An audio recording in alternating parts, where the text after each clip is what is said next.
Our respected brothers, here we are in the holy month of Ramadan, the month whereby Quran, which is the global blueprint, was revealed within this holy month of Ramadan. The Almighty Allah reminds us in our glorious Quran, بعد أن أعوذ بالله من الشيطان الرجيم بسم الله الرحمن الرحيم يا أيها الذين آمنوا كتب عليكم الصيام كما كتب على الذين من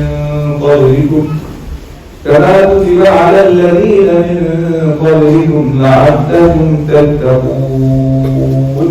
Oh, believe, يا أيها الذين آمنوا كتب عليكم الصيام. Fasting has become compulsory. Fasting was made compulsory and mandatory upon you. كما كتب على الذين من قبلكم. We are not the first people and the first generation whereby fasting has been prescribed. So the nations and the people who lead before us, Allah is informing us in this ayah that fasting was prescribed upon them as well.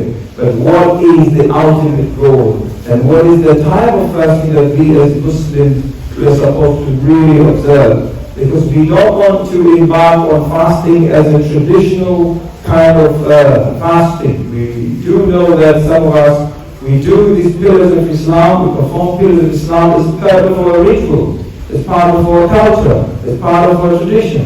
But is that really the ultimate goal that Allah wanted us to fast because of our culture? Do we normalize fasting just like the way we normalize other things in our culture? No. Allah the Almighty specifically at the very end of this verse says, لَعَلَّكُمْ تَتَّقُونَ, in order to achieve piety. What is piety and how can we achieve it? How can we achieve it? This means that the fasting that Allah is talking about is really far away from abstinence, from abstaining from our food and drinks and the intercourse only. So Allah doesn't want us to abstain from the food and the drinks and the intercourse only. No, there is something extra here. Remember, all these acts of worship, there are a lot of wisdom behind it. There are a lot of lessons and benefits obtained from these acts of worship. But the one and the only act of worship, the only pillar of Islam whereby Allah made a specification when it comes to the reward. What is that? That is fasting. And the authentic hadith of the Rasul sallallahu alayhi wa sallam says, كُلُّ عَمَلِ ابْنِ آدَمَ لَهُ. All the things that we try to do, being with walidain, being good, being extremely nice to our parents, helping the poor people, helping the needy, wake up for qiyam, all these other acts of worship, the Prophet said, كُلُّ عَمَلِ ابْنِ آدَمَ لَهُ إِلَّا الصَّوْمِ, except fasting.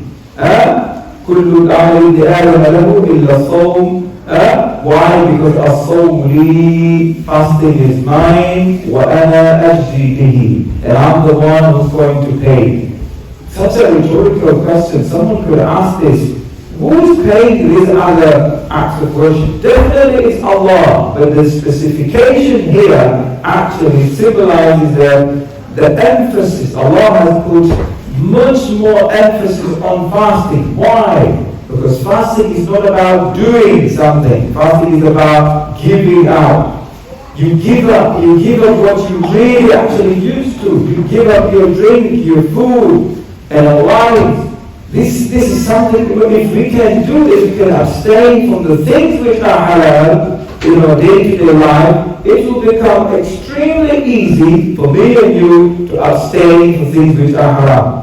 Now this is just such a simple logical question. If I can sacrifice my lovely burgers and my lovely meals, my lovely thing that I love, indeed and for sure, I can sacrifice pork. I can sacrifice anything which is haram. If I can sacrifice, the things which are very intimate, your wife, someone who is very intimate. When Allah says, "La ta'kulu riba," don't, deal with the riba, and it has to do with the interest and the usury. a Muslim doesn't find it difficult. Why? Because a Muslim in Ramadan camp, remember Ramadan is a camp, Madrasa to Ramadan, the camp of Ramadan for 29 to 30 days, is more than enough for any filthy habit to be eradicated, any bad activity to be demolished, to be renounced. That's it. And someone asked me a question, are the 30 days enough? I said, yes. Allah says even 1 day is enough. When we become closer to Him, Allah is more closer to us. وَإِذَا سَأَلَكَ عِبَادِي عَنِّي فَإِنِّي قَرِيبٌ. The Almighty Allah says, whosoever comes close to me and asks me, any of my servants, فَإِنِّي قَرِيبٌ, I'm very closer to him or her. أُجِيبُ دَعْوَةَ الدَّاعِ إِذَا دَعَانِ. So I respond and I accept any kind of plea, any kind of supplication, any kind of dua to whomsoever who's calling me. فَلْيَسْتَجِيبُوا لِي. Allah says, let them channel their applications and their dua and their demands to me وَلْيُؤْمِنُوا بِي, and let them believe in me لَعَلَّهُمْ يَرْشُدُونَ, so that they could go to the straight path. The fasting that Allah has prescribed is not the fasting of abstaining from food and drink. إنما هو الصيام الذي تكف فيه النفس عن كل المعاصي الظاهرة منها والباطنة. It is the fasting that really nurtures. It nurtures a human being, a Muslim, to renounce and eradicate and leave anything which is illegal, which is prohibited in Islam. And something which is embedded in our organs. We know that. Our eyes, our ears, it's called Siyam al-Jawarih. Al-Ulama, al-Arifun, they talk about Siyam al-Jawarih. When we say we embark on fasting, it doesn't mean it's only my belly, my stomach. Well, I haven't eaten anything, I haven't drunk anything. How about your ears? How about your eyes? How about your two lips? Well, if I'm spending more time on with my iPhone, on the social media, these things could lead to the nullification of my fasting. Why? Yes, because the ultimate goal of fasting is to make me realize that what I watch must be lawful in Islam. So you know yourself as a Muslim. You do know that the people who invented Instagram and WhatsApp and Facebook, they didn't do that to actually care for your fasting in mind. No. They did that because of business, right?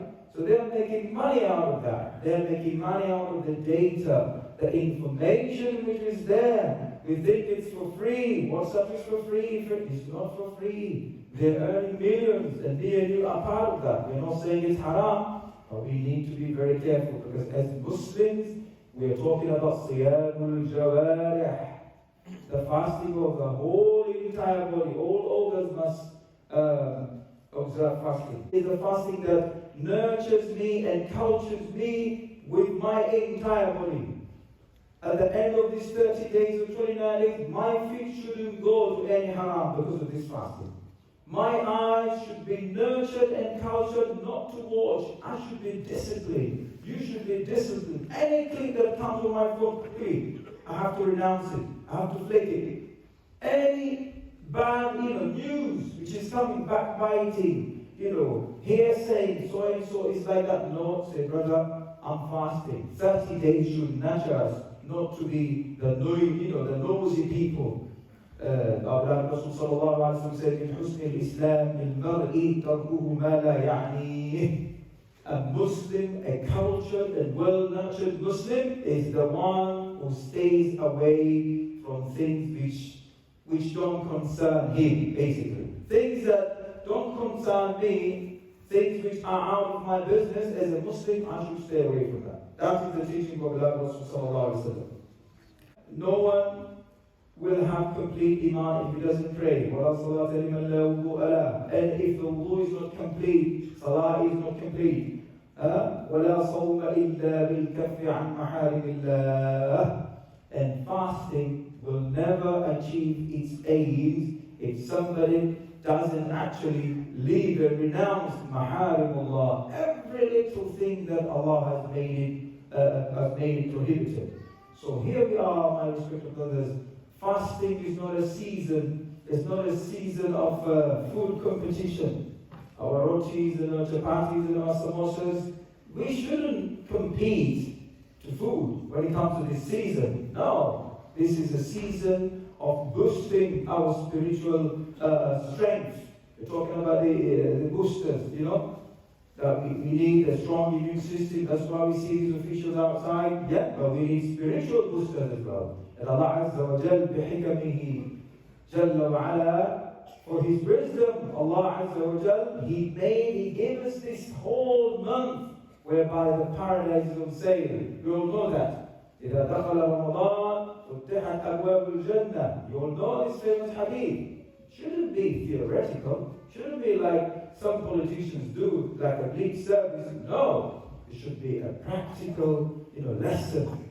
We need to believe wholeheartedly that now Ramadan is on sale. فتحت أبواب الجنة. The doors and the gates of paradise are all open. وغلقت أبواب النيران. And the gates and the doors of paradise are all locked up. Then nobody should come with this excuse. And at the end of it, what the Prophet says, وَصُفِّلَتِ الشَّيَاطِينَ.